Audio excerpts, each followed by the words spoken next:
আমাদের আর কখনো দেখা না হোক। আমি চাই না এই দ্বিধা দ্বন্দ্বের জলে আটকে থাকতে। আমি চাই না এই অন্ধকার উদ্দেশ্যহীন জীর্ণ পথে একা চলতে। তোমার সাথে দেখা হওয়া, কথা বলা, জীবনের অর্ধেকটা সময় পার করে দেওয়া, আবার শূন্যে হারিয়ে যাওয়া, এটা আমার ভাগ্যে ছিল। ভাগ্যকে মেনে নিয়েই আমি চাই আমাদের আর কখনো দেখা না হোক। জীবনের কোনো এক ক্ষণে মানুষ সমুদ্রে ডুব দেয়, এক আকাশ স্বপ্ন দেখে, কিন্তু মাঝ সমুদ্র থেকে খালি হাতে ক্লান্ত পরিশ্রান্ত হয়ে ফেরা অধিকাংশ মানুষ আর পা ভেজাতে সাহস পায় না, আর কখনোই সাঁতরাতে চায় না। আমিও তাদের একজন।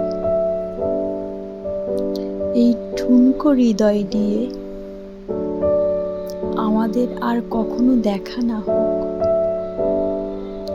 গল্পটা এখানেই সমাপ্তি হোক।